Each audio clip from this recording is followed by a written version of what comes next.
Now, today we want to talk about a subject that's very important and it's very much on my heart, and it's about the minimum wage. We're talking about the minimum wage here in the US based on our standard of living and how to make a living, and the reality that there's tens of millions of slaves in this country, in the fast food industry, big box retailers. They all take advantage of people left and right. While many of those companies are listed on the stock exchanges and we can buy shares and benefit from it, the founders usually have become billionaires, multi-billionaires, no matter if it's Walmart or if it's Home Depot or any of the big chains, or they've become very, very wealthy, Kohl's, and the list goes through DJ Maxx, Target, and so forth. And it's all based, their wealth is all based on slave labor.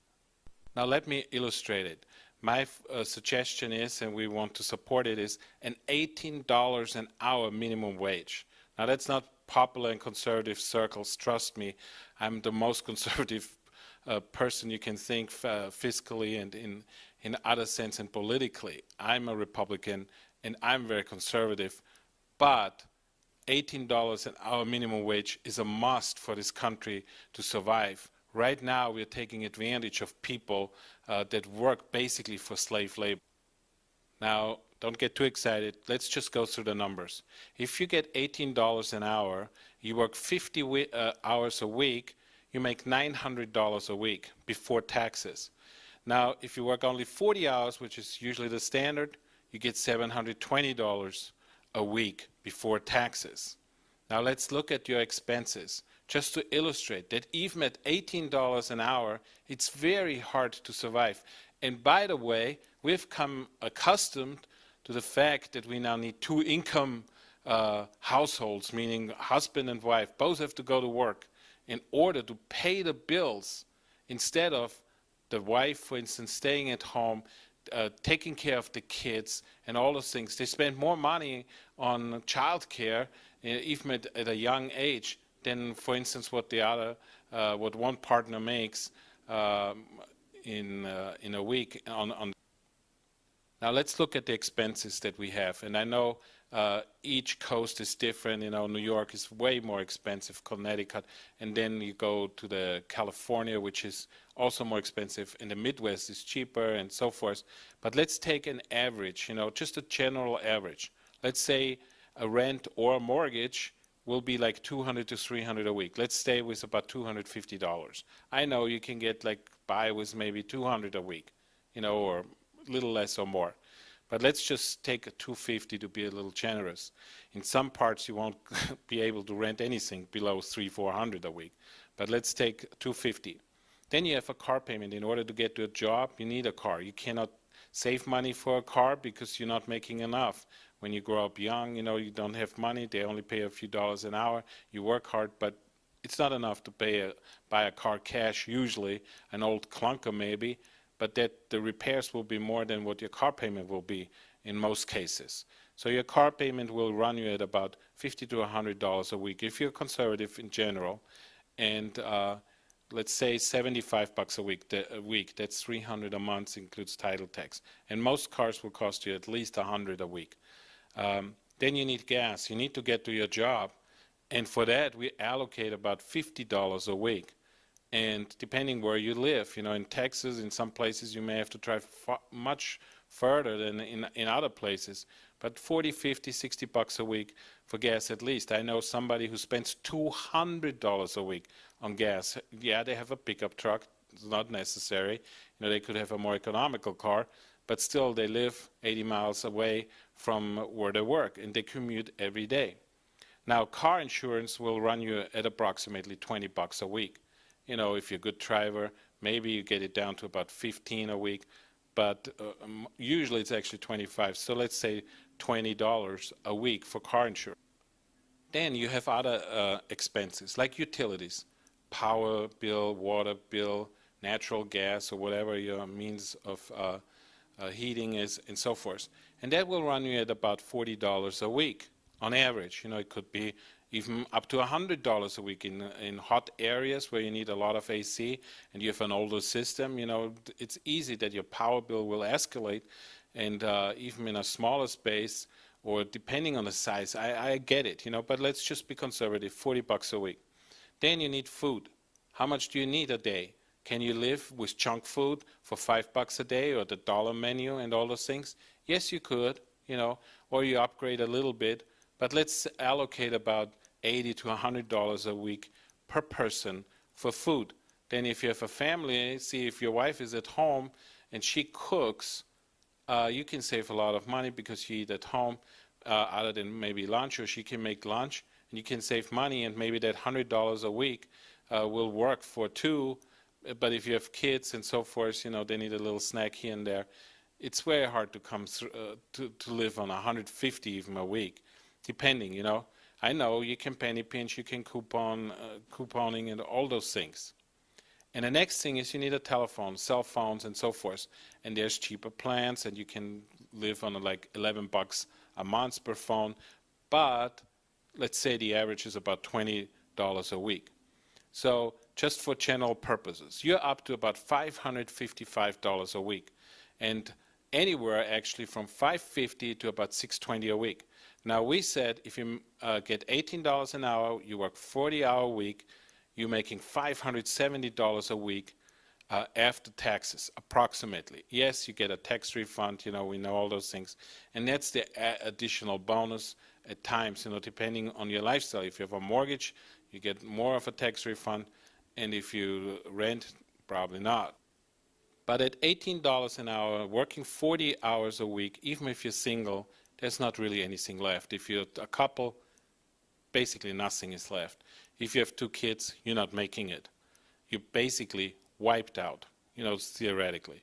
Even if at $18 an hour and you work 50 hours a week, and you only find yourself with maybe about $100 you can play around with, and if there's any extra expenses like clothing, we need clothing, shoes, and all so forth, especially if you have two kids, you're basically left with nothing. You can't even save. There's virtually nothing left. And if you have a second car, forget it. It's all wiped out. Now, slavery I define as this. How we define slavery. Slavery is when one person, after working very hard, has a difficult time to pay all the basic needs of food, shelter, and clothing, and in the society in which we live. And when this is difficult to take care of your family, even though you work hard, the physical body, the body can only work so much. I know what it means to work 70 hours a week, even 75 hours a week. It's very difficult. 50 hours is hard, for some people, depending on age, and if you have a family, you want to take care of them too. But it's modern day slavery. You're working hard and you can't meet your needs. Now, we're not even talking about people making $18 an hour. Yes, that would be great to have a basis, but many people work for 10, 11, 12 an hour. You're not making it unless your other half works also, and not part-time at least, then maybe you can barely make it. But as we illustrated, even if $12 and you have your spouse working also gets $12, and she works part-time or he works part-time, you're adding up to about a little over $18 an hour total. And then there's extra expenses of childcare and so forth, and a second car. It's all eaten up. There's no way. That's why we are in the mess we are. The big companies, and in general, and I include the small businesses, if you're not willing to pay $18 an hour to someone who works for you, then you're a slave trader, basically. You are a company that uses slaves to enrich yourself. Big corporations have conned the country to believing that starting people out with $9 or $10 an hour is sufficient for them to make a living. You can't make a living, It's very difficult. And I know you can always start your own company in this country, which is very comfortable, but even those fees have gone up a lot. The requirements have gone up a lot. This country has become extremely overregulated. Don't think that America is America anymore like it was 30, 40 years ago. Those times are gone. Yeah, they had back high taxation in the late 60s and 70s, but where the freedom, we still have freedom and all those things, But if you go and start a new business and you need a business license and you need upfront fees of thousands of dollars and certain requirements, it's very hard to start a new business. I've started hundreds of new businesses, but I'm just saying it's very difficult to do, especially if you come from nothing and you work at a fast food place and you try to make it to pay your bills, and then you want to save extra money to start your own business. It's not happening. Very hard in our day. This is how we can eliminate slavery, modern day slavery in our society. And again, I'm not talking about other countries, I'm talking about the US. And depending where you live in the US, it's very diverse, you know, and in some places it's more and less. But we want people to work hard and be recompensed for their effort, for their time.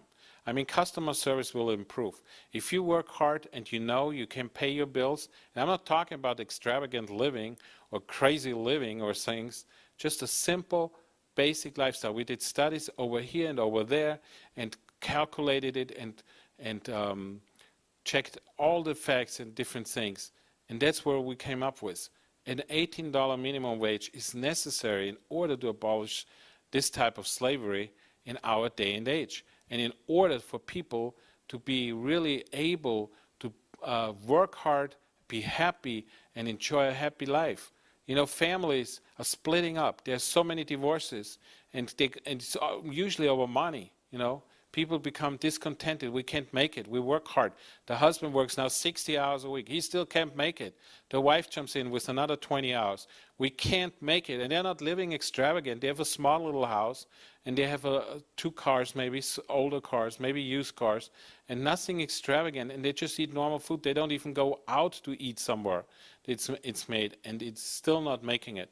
Why? Because the wages to the standard of living that we have become accustomed to in this country, just not matching. There's no match on it.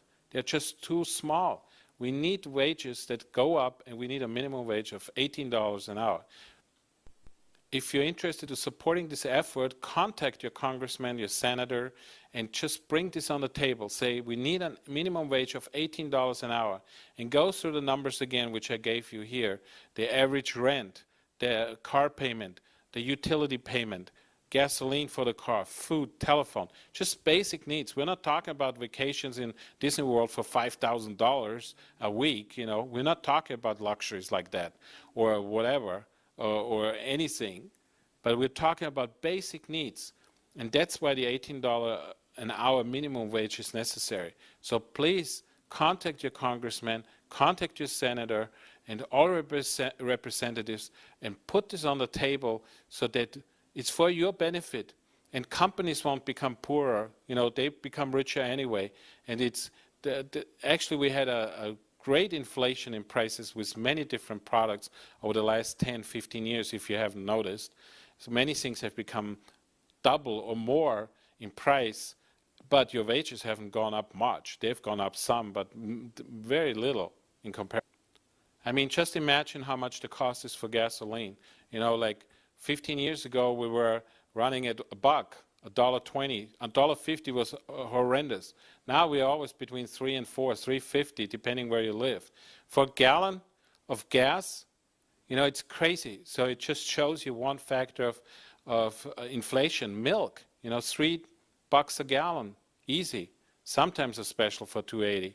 But we were going for a gallon not too long ago for $2, $2.30 maybe. And now we're up to like $3 and more. A yogurt for $1. You know, there's so many things.